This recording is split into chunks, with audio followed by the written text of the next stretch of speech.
how was the story become the center of your focus, and that you wanted to make this film and you want the world to know what happened to these kids? They're the victims, and our society in this country is not as perfect as many people think it is, but we are. Well, I think it's a good point. I think because we live in the U.S., we feel very privileged to live here, and that from a human rights perspective, you know, we do it all right. And we do a lot of things right.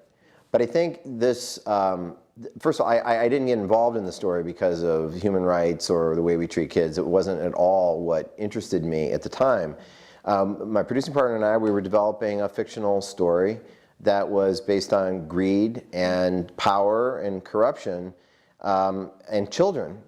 When the scandal broke in January of 2009, and literally we just started reading everything we could read about the story. Right. And it was very one-dimensional. The story was told in the media as a one-dimensional story. Mm-hmm. These judges one day woke up and they became evil. Everybody thought they weren't evil. They were celebrated, but then they were evil, and they took millions of dollars for sending kids away, locking them up in a for-profit prison. It's like, what?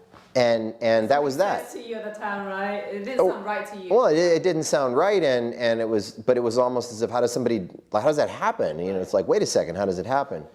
And that really intrigued us, because it doesn't happen that way. That's just not the way things happen. And it seemed like such a black and white, open and shut case, the way it was portrayed. And you know, I took a real interest, and I think that from the story of the kids, it was an obvious story for the kids, because the kids were victims. You know, they were and are victims, and you know that if you dig into the stories of the kids, there'd be gut-wrenching stories there.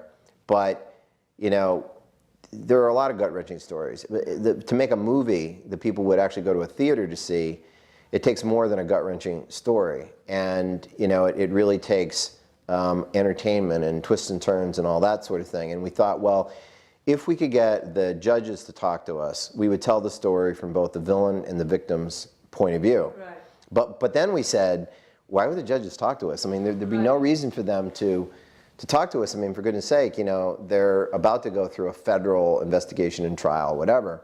And, but, well, nothing ventured, nothing gained. And so we said, we'll try to get them. And I was really surprised when we got Judge Chiavarella to agree to participate. Right. And that's what happened. And then, you know, 5 years later, here we are with the finished product. In the movie, one scene where one of the judges mentioned that he said tough love, you know, tough love with these kids, because a lot of them are troubled children, right. Troubled kids. And then you hear and you watch the perspective from these children that they're not that bad kids. They're just doing, you know, stupid, crazy, right. Silly things as children, as teenage kids. And so for the kids going through months or years staying in these correctional, I don't know if that's the right term, or jailhouse for X amount of time, and they were just lost and confused, and I think kind of screwed up in their head somewhat.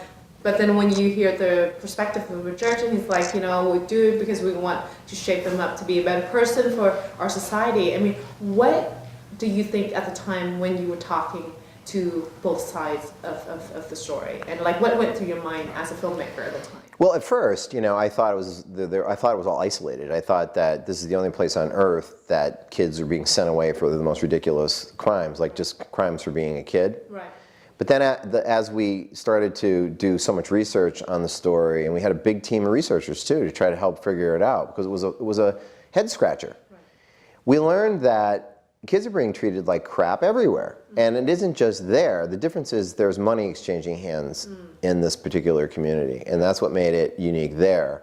But in other communities, since Columbine, zero tolerance policies were put into place to keep that from ever happening again, scare them straight sort of programs, which absolutely don't work. All of the data suggests that scaring kids straight doesn't work. It just scares kids, doesn't scare them straight, because they're still developing. You know, they're kids, they're not small adults. And I think that, you know, in listening to the kids' stories and the family stories over the course of the time we were filming them, and then talking to the judges who, you know, say that, and particularly Judge Chiavarella, who says, you know, parents don't know how to be parents today. But when my parents were raising me. They taught me how to do the right things.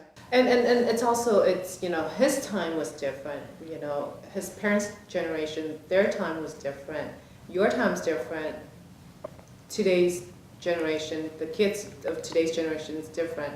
And I think, a lot of the older adults, the elderly, they think that it's okay to discipline children applying the old methods in modern society, but it might not get to them, or they might not relate to, and then it might go the other way, and instead of helping them, it might turn them the other way, right? I think you actually have hit the key point, is that this has to be the most difficult time in history to be a kid.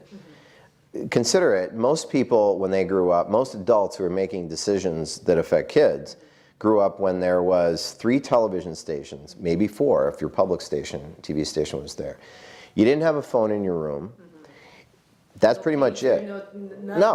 Right. Today, show me a kid that doesn't have, 500 television stations at their hands. Yes. The internet, millions, thousands of opportunities for entertainment, video games. Now everybody has a phone. Every kid virtually has a phone in their back pocket somewhere. They text, they call, they look at videos, they look at everything on their phone. There's a lot competing with a kid's time today more than any other time in history. And yet their brains are developing the same way they did 100 years ago. Right. For goodness sake, adults don't even know how to deal with all of the distractions today. How many adults do you see? Older people that are texting and sending emails and not listening to conversations and so forth. Right. And yet when kids do it though, we don't like it. And so kids are pulled in many different directions. And I think to your point is that we forget what it was like when we were kids. We didn't have to deal with any of these things. And now it's really hard to be a kid, but we still are gonna say to a kid, oh no, that's not acceptable. Wait, why are you doing that? Why would you do that? Well, we've given kids all these various kinds of tools to get into all kinds of trouble, really. And we're not necessarily teaching them how to best use these. Certainly schools aren't.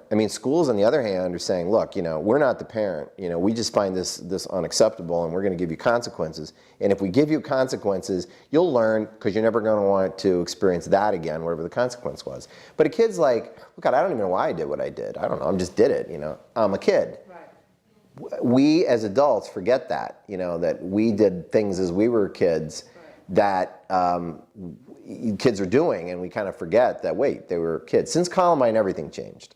Yeah. Everything really changed. The landscape completely changed since Columbine.